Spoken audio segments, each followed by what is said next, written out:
Hello everybody, Sparkster1701 here, and it's time to take a look at another classic Generation 1 Transformer toy. And this week we have up the 1988 Autobot Field Infantry Unit, Scoop. The Scoop came out in 1988, and he would only be available in that year. He would be discontinued in 1989, and we would not get a replacement for him. Scoop is one of the small Target Masters that was released the following year that the original ones had been, and he would be released on card and would, instead of having one transforming gun, he would come with two guns. Tracer and Hole Punch would be the identities of his guns. Now, of course, like with the gimmick that was done for the little tiny Target Masters, they can either be independently wielded or you can merge them into one weapon by folding up the barrels back and then connecting it to the other one facing the opposite way, and you have an enhanced rifle. Unfortunately, since Scoop here carries them on the side of his arms instead of in his fists properly, this looks pretty stupid. Anyway, we'll get them off and we'll talk more about his guns momentarily. Let's get them out of the way for the moment. Because, of course, before we transform Scoop, let's take a look at his articulation. His arms are very limited due to the bucket here and the way it's connected to him. So you can only bring the arms down back to there.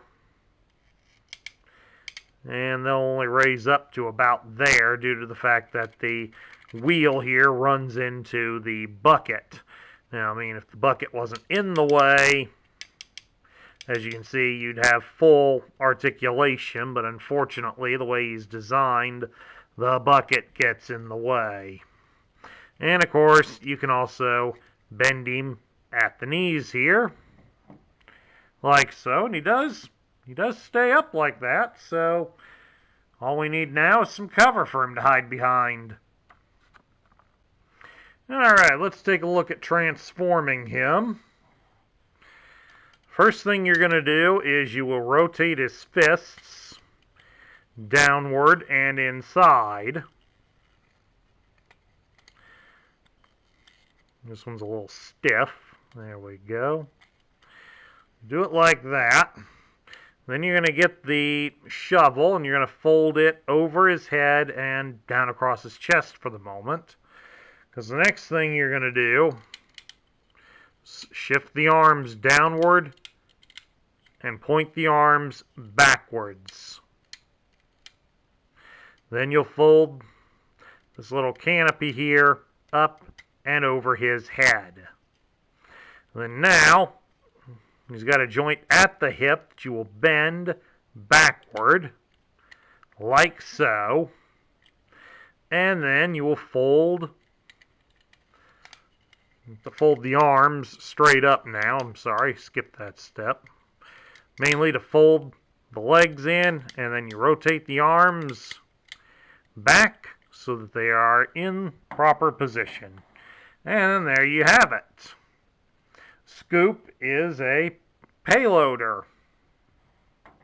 And you get some nice articulation with the bucket. So, I mean, you can bring the bucket all the way back here, and you can even swing the bucket up front. So you get plenty of articulation with him. I could just imagine some kids using that as a catapult or something. That would have been kind of cute. And of course, let's take a look at his accessories. So before we mount them on there, this is Tracer. Tracer here is a Nebulon musician.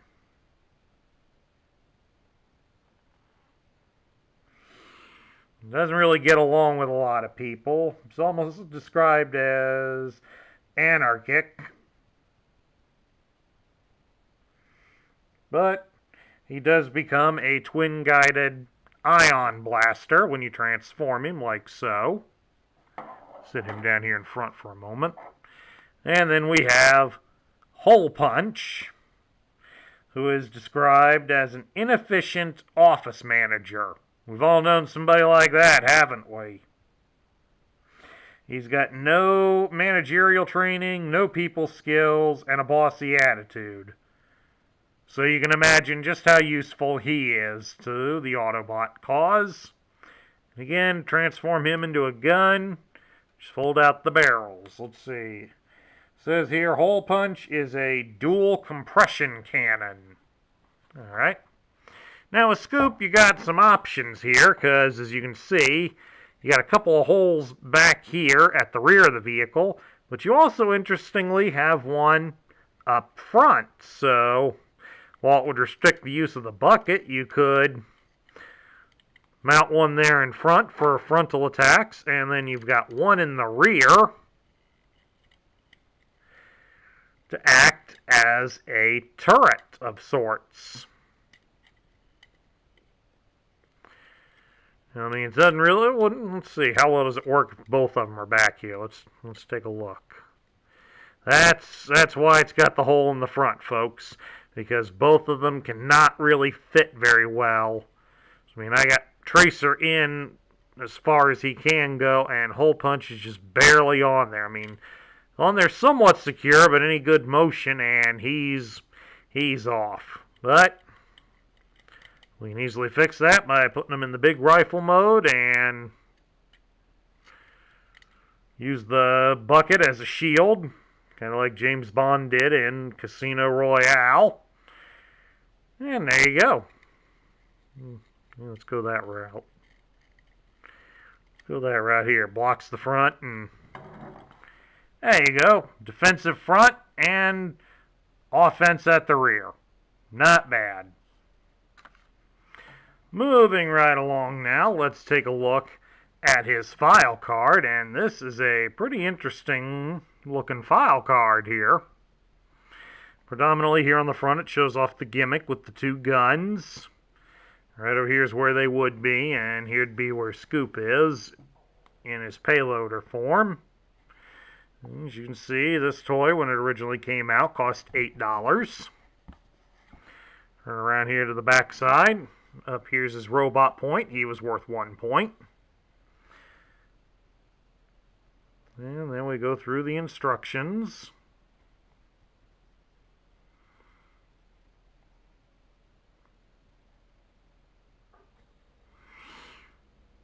Now we see how to transform him.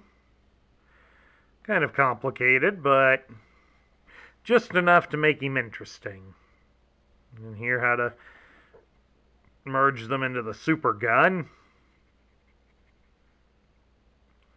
And lastly, how to put the stickers on. And then down here at the bottom, we have the tech spec. It's all done up in red to signify he's an Autobot. It even says so above his name. Above his picture, excuse me. As you can tell, the picture matches the one on the front of the card. It gives his name as Scoop, and his function is field infantry. His motto is, generosity has its own rewards. A gung-ho fighter who never gives up. Considered the best in the field. Uses cool-headed logic and hardened battle tactics to outwit his enemies. Always ready to lend a helping shovel to his fellow Autobots, no matter how dangerous the situation. The kind of soldier you want around when you're pinned down in a slug swamp with no ammunition.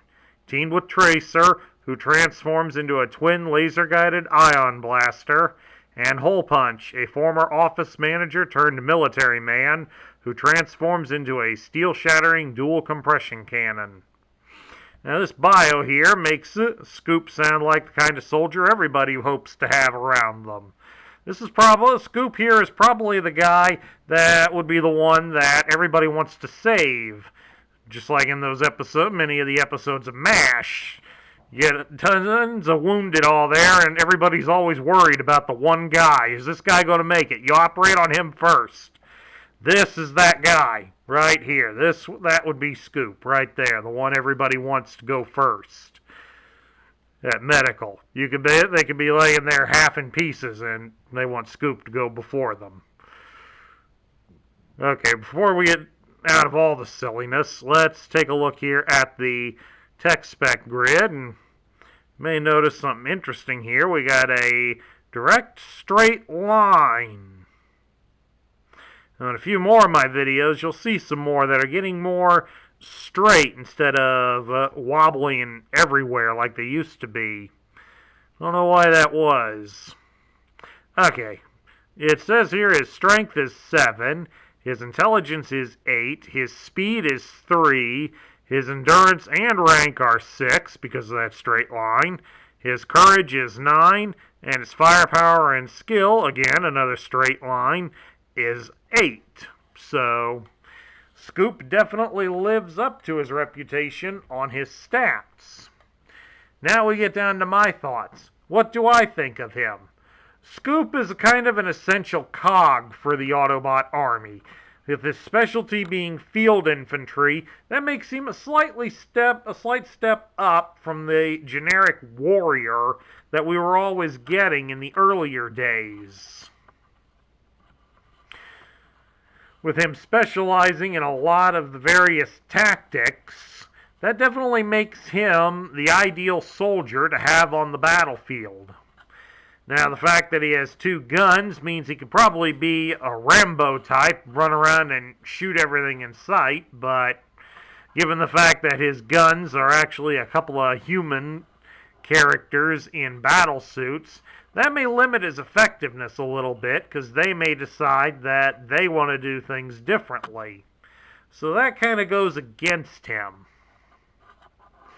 But all in all, I do think that Scoop does deserve to be one of the few target masters that deserves to be in the top tier. He's got an interesting function and a well-liked story behind him that makes him out to be the kind of soldier you really want on your team. The one that'll always be there for you no matter what. As a construction vehicle, that definitely means he can at least take a little bit of punishment in the battlefield. And with the fact that he's a payloader, he can at least pick up dirt and move it along somewhere. And unlike his fellow Autobot target masters of this size, Quick Mix and Landfill, the function of his payloader actually works. You can't mix cement with Quick Mix, and you can't really utilize the dump truck function in Landfill, so that definitely gives him more points. Like I said, I really don't care for the mounting of his guns on his wrists like that, but he more than makes up for that on his vehicle mode, with him being able to mount both guns in different areas. That helps give him some better battle coverage. So, all in all, I'm definitely going to put Scoop as a top tier toy, folks. And that concludes my review of the Generation 1 Autobot Field Infantry Unit, Scoop. If you liked the video, please give it a thumbs up here on YouTube. Also, don't forget, hit that subscribe button down below if you haven't already joined up with us. Please also consider leaving a like and share your thoughts about Scoop in the comments section down below. This is Sparkster1701 saying catch you all later.